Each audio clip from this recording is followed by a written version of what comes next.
What's going on YouTube? Nizere yuko mumeze fresh neza cyane. Uno munsi tukwira hamwe uko wakora thumbnail ya video ugiye ku uploadinga kuri YouTube. Abenshi mwambajije uburyo nkora thumbnail zanjye ngo ziri so attractive ariko yes, nibwo buryo ngiye kwereka rero uko nkora izi thumbnail zanjye. Guys, ikintu cya mbere gikunze kungora iyo ngiye creatinga thumbnail guys ni ukwifotoza. So hano bisaba ngo ugende ufate amafoto y'abantu ari ameze ukuntu, ariko nyine nta kibazo, step yabiterwa na thumbnail ugiye gukora.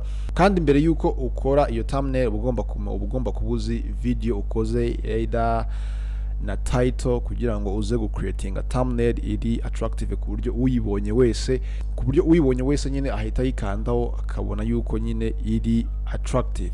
So reka nze dusimbukire rero muri Adobe Photoshop kuko niho nsanzwe nzikorera, turebe uburyo wayikora. Turaza gukora thumbnail ebyiri kugira ngo either still nutisanga muri imwe still uze kwisanga mu yindi guys. Okay, ndiza yuko byumvikana. Okay, let's go. Yo, what's up ladies and gentlemen, ndizera yuko mumeze fresh nanone. Uno munsi noneho hari abambajije etc guys, etc ni gute ujye ukora thumbnail zawe ko tubona zimeze fresh. So uburyo nkora thumbnail zanjye nzikoresha muri Adobe Photoshop. So ikintu nkora nyine, ikintu ugomba kumenya cya mbere ni uburyo, ikintu ugomba kumenya cya mbere ni video ubugiye gusohora. Ese ukava ati no video ifite iyihe title cyangwa se iraba iyigisha kubijyanye n'ibiki, kugira ngo nze kumenya uburyo thumbnail yanjye nza kuyikora. Guys, anga turaza kureba uburyo bubiri wakoramo thumbnail. Okay, first wenda uburyo bwa mbere nibwo ndaza gukoresha mo ifoto yanjye, either iramutse ikenewe nayikoresha gute, okay, cyangwa se iramutse idakenewe bitewe nko kuri videos zimwe na zimwe ngenda nkora color grading nerekana before na after, ese nazikora gute. So niyo mpamvu turaza gukora thumbnail ebyiri kugira ngo tuze kureba uko bimeze. So nkuko uri kubibona aha ngaha ndi muri Adobe Photoshop. Okay, so ikintu ndaza gukora rero, ndaza hano kuri file inze creatinga template cyangwa se inze creatinga ahantu ndaza gukora thumbnail. Okay, ndaza hano kuri new, noneho nkuko urimo kubibona aha ngaha bahita bakwereka ni nk'ama template ushaka gukoresha, ariko ngenza hano kuri film video. Okay, kuko template cyangwa se kuko thumbnail iba ifite zino size. Okay, nkunze gukoresha thumbnail ifite zino size 1920 ku 1080. Iyo ndaza gukandaho okay, nzana kuri create nkuko urimo kubibona aha ngaha, iyi niyo template cyangwa se niyo space ngiye gukoreraho thumbnail. Okay, so nkuko urimo kubibona aha ngaha mfite amafoto atatu ngiye gukoresha. Okay, hari iyi ngiyi yanjye, niyi icon ya Premiere Pro, niyi shot cyangwa se niyi screenshot. Okay, nizo turaza gukoresha kuri thumbnail ya mbere. Icyo ndaza gukora rero, ndaza kuzimportingamo muri Adobe Photoshop. Okay, izi foto uko ari eshatu zonyine gusa guys, kuko ntago ari ibintu biba bikomeye. Okay, ino foto inze kwifungura bisanzwe.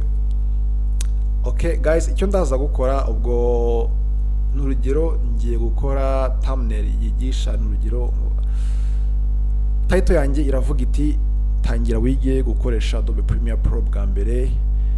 Yes, muri iyo njyana tu. So icyo ndaza gukora, ndashaka nyine creatinga ino thumbnail iyi ariyo background. Okay, noneho uyu nguyu ari umuntu. Subject igomba kuba ifite expression, ibigomba kuba ifite expression, igomba kuba ifite expression iri attractive ku buryo umuntu nabona thumbnail yawe ahita yiklikaho kandi nta kuzubaza, ari ibintu nyine biba bisa neza cyane. And then ino logo n'ubundi ni Adobe Premiere Pro, tukaza kwandikaho n'andi magambo makeya cyane. Okay, so icyo ndaza gukora, ndaza guterura n'ubundi iyi background. Okay, niyo ndaza gukoresha as background, inze kwishyira hano kuri space yanjye nza gukoreraho thumbnail. Okay, inze kwishyiraho fresh neza gutya, ndakanda Ctrl+T kugira ngo inze kwiringanyizamo neza. Okay, muri ubu buryo, and then ndangiza inze kwemeza aha ngaha gutya. Okay, so nkuko urimo kubibona already background yanjye yamaze kugeraho. So icyo ndaza gukurikizaho ni iyi foto yanjye. No foto yanjye ndaza guselectinga ino subject kugira ngo nze kwishyiraho. Uburyo ndaza kuyiselectinga rero, ndaza hano kuri selective cyangwa se quick selection tool, nze kuyikandaho noneho inze ahangaha kuri select subject. Impamvu nkoresha no select subject nuko hano kuri background aba ari ibara rimwe gusa, ubwo iyo uyihaye ino command ya select subject n'ubundi ubwo subject ni uyu muntu buri hangaha imbere wenyine gusa. So ndaza kuyikandaho inze gutegereza by'amasegonda make cyane kugira ngo ino subject ize kwiselectinga, urabona yuko byarangiye. So iyo imaze kwiselectinga, icyo nza gukora nza hano kuri selective tool nkaza guterura ino subject nkaza kuyishyira ahangaha, urabona yuko yabaye nini. Okay, so iyo ibaye nini rero ikintu nza gukora ndaza gukanda Ctrl+T inze kuyisizinga. So ndaholdinga shift kugira ngo nkoreshe zino tuno tudomo two mu mpande kugira ngo inze kuyishyiraho neza gutya. Okay, yes, nyiri sizing nyigire nini gutya guys, muri ubu buryo uko urimo kubibona ahangaha irafitingamo neza cyane. Okay, so and then iyo ndangije gushyiramo ino cyangwa se ino subject yanjye, akantu mba ngomba gukora kugira ngo nyine ntangire kubyeditinga neza. So ndaza hano kuri aya ma layers nkuko uri kubibona hano, maze kugira layer ya background. Okay, iyi ni ya background, ino layer ni ya subject. Okay, so ndaza gukanda kuri layer ya subject inze hano kuri fx. Okay, inze kwakanda inze hano kuri outer glow. Okay, no kugira ngo inze kwadingaho aka glow hano kuri edge y'uyu mu subject wanjye. Okay, hano nza kongera size ya glow yanjye gutya, iraza kuba imeze gutya. And then hangaha iyo ushaka uza kuyihindurira ibara ushaka. Okay, n'urugero wenda ikanze kuyihereza umuhondo gutya, ubona yuko bisa fresh. Okay, then ndangiza nze gukanda okay, noneho ino logo inze kuyiterura inze kuyishyira hehe hano. So icyo nari nshaka kugaragaza ni uburyo ino subject izaba imeze nkaho iteruye ino logo yanjye mu birere gutya. Okay, hano gutya guys. Okay, so and then n'iyi logo nayo nshaka kuyishyiraho stroke. Okay, still n'ubundi ndaza hano kuri iyi layer y'iyi logo inze hano kuri fx inze hano kuri stroke. Kuri stroke yo ubwo hano ndaza kongera size ya stroke nkuko urimo kubibona, cyangwa se ni border nkuko wabyita kose. Even ahangaha niho uza ukagira ute ugahindurira ibara rya stroke ushaka. Okay, then warangiza ukaza ugakanda okay guys. So ikindi kintu ugomba gukora noneho ngiye kwandikaho amagambo yanjye guys. Ujye making sure yuko niba ufite title yitwa ngo tangira wige Adobe Premiere Pro bwa mbere, ntabwo bivuze ko ibyo bigambo byose uza ugahita ubishyira hano kuri thumbnail. Ahangaha ushyiraho nyine amagambo aba ari attractive, nyine ijambo rimwe cyangwa abiri ariko aba ameze neza, nabwo ukayashyira mu buryo buri design nyine ushaka. So n'urugero ahangaha reka nze kwandikaho amagambo yanjye, n'urugero ndaza kwandikaho iga. Ino iga ndaza kuyigira nini. Okay, muri ubu buryo inze kuyiselectinga, banza nyihindurire font guys. No kuri font hari font nyine ziba zimeze neza cyane. Okay, ziba zisa fresh. Okay, ugomba no guhitamo amafont ugomba gukoresha, byibuze iyo ari fixe biba ari byiza cyane guys. Mwabonye yuko ngiye nkuzokoresha amabara abiri kuri font. Okay, ino font ya kuri text, ino text yanjye ndaza kwishyiraho umuhondo. Okay, noneho irindi jambo rya kabiri n'urugero inze kwandikaho Premiere Pro. Okay, Premiere Pro inze kuyishyira hano hasi gutya. And then ino Premiere Pro ndaza kuyigira black. Okay, so nkuko mwabonye ngiye nkunze gukoresha amabara abiri, umuhondo n'umukara.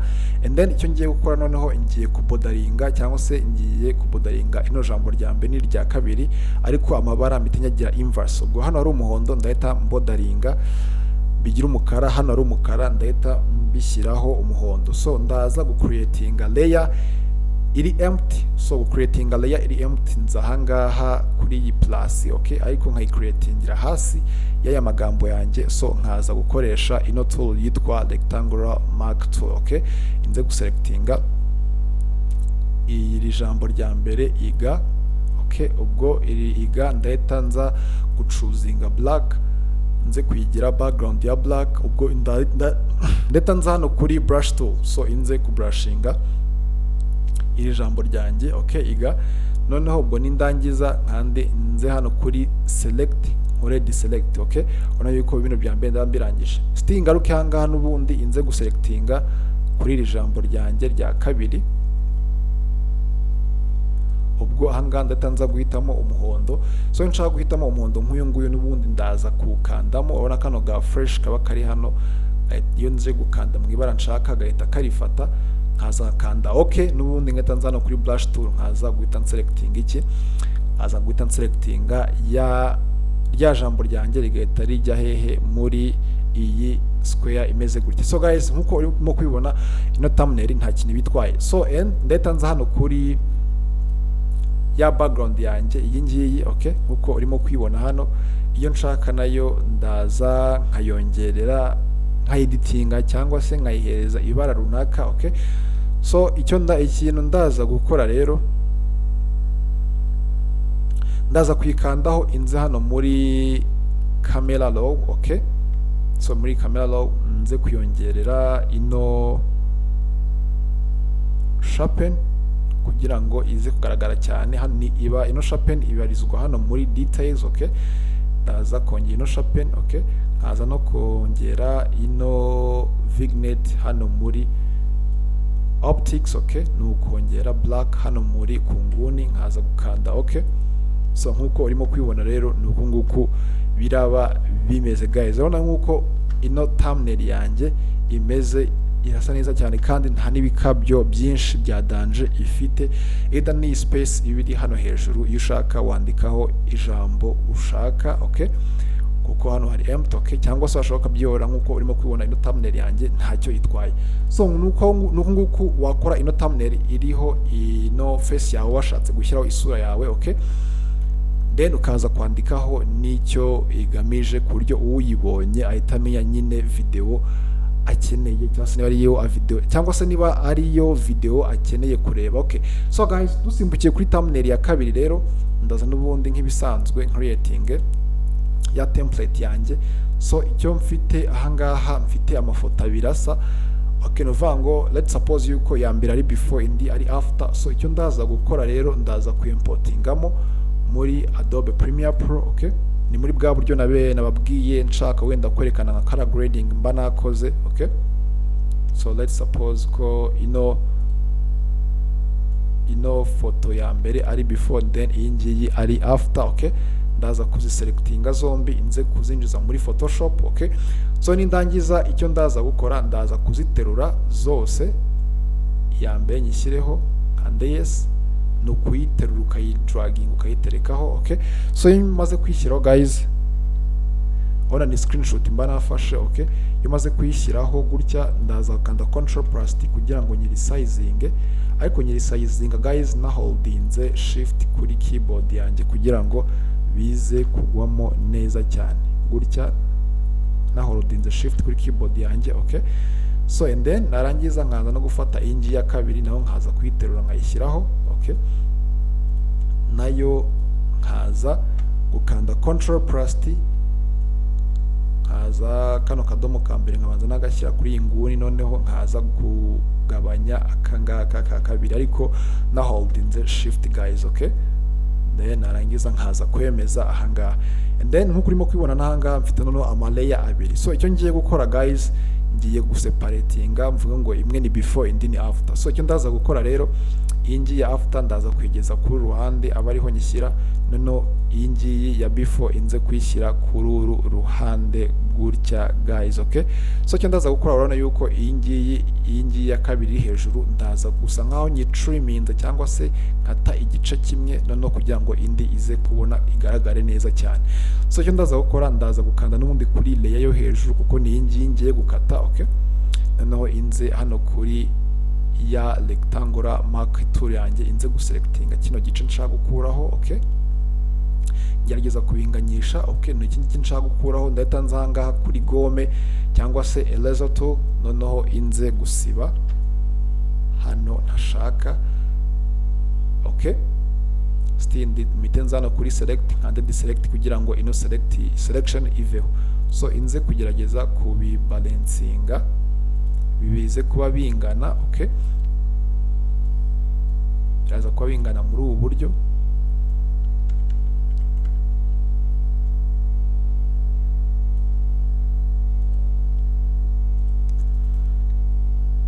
Okay, then nkuko urimo kwibona rero hano ndamfite before na after. Okay, noneho guys ya logo yanjye iyo ushaka uza kuhita uyishyira hano hagati. Okay, bitewe na logo wenda cyangwa se na software uba wayikoreyemo. urabona yuko uburyo ije hano making sure yuko iri hejuru y'amaleya yose. noneho nkaza gukanda control plus T nkaza kuyiresizinga muri ubu buryo, nkaza kuyishyira hehe hano hagati gutya. still n'ubundi nkaza kwemeza, noneho nkaza kuri ya fx yanjye nkaza nkadingaho stroke. Okay, kugira ngo babone ko ari logo. noneho guys nkuko urimo kubibona ahangaha icyo mba nsigaje ni ukwandika ahangaha. ushobora guhita wandikaho before. Okay, so before hano hambere ni before,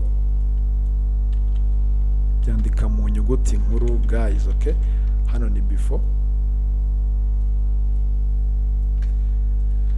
noneho nkomeze n'ahangaha nandikeho after gutya guys. Okay, still n'ubundi muri ya style yanjye njya mbikoramo ino jambo rya kabiri ndaza kurigira black. Okay, ubwo ninza kurigira black, ubwo ninza gushyiraho noneho yama rectangle yayo ndaza guhita nkuretinga empty space cyangwa se empty layer iri munsi y'aya magambo yanjye. ubwo ndahita nza ahangaha choosing umuhondo. Okay, uyu muhondo noneho ndahita nza guselectinga ya text yanjye ahiri, noneho inze kuri iyi blush tool inze guselectinga. ubona yuko after nyifite. Okay, ndahita nza gukora deselect. iyo ubonye wakoze nini n'ubundi ukanda control plus T kugira ngo uze kuyigabanya muri ubu buryo. Okay, alright, so and then iyo warangije n'ubundi urahita uza gucreatinga indi y'iri jambo rya mbere.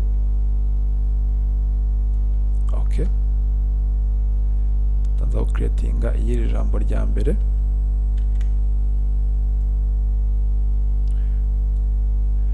iyo maze kuyiselectinga ubwo mpitamo umukara, nkaza guhita nkusigamo gutya nk'ibisanzwe.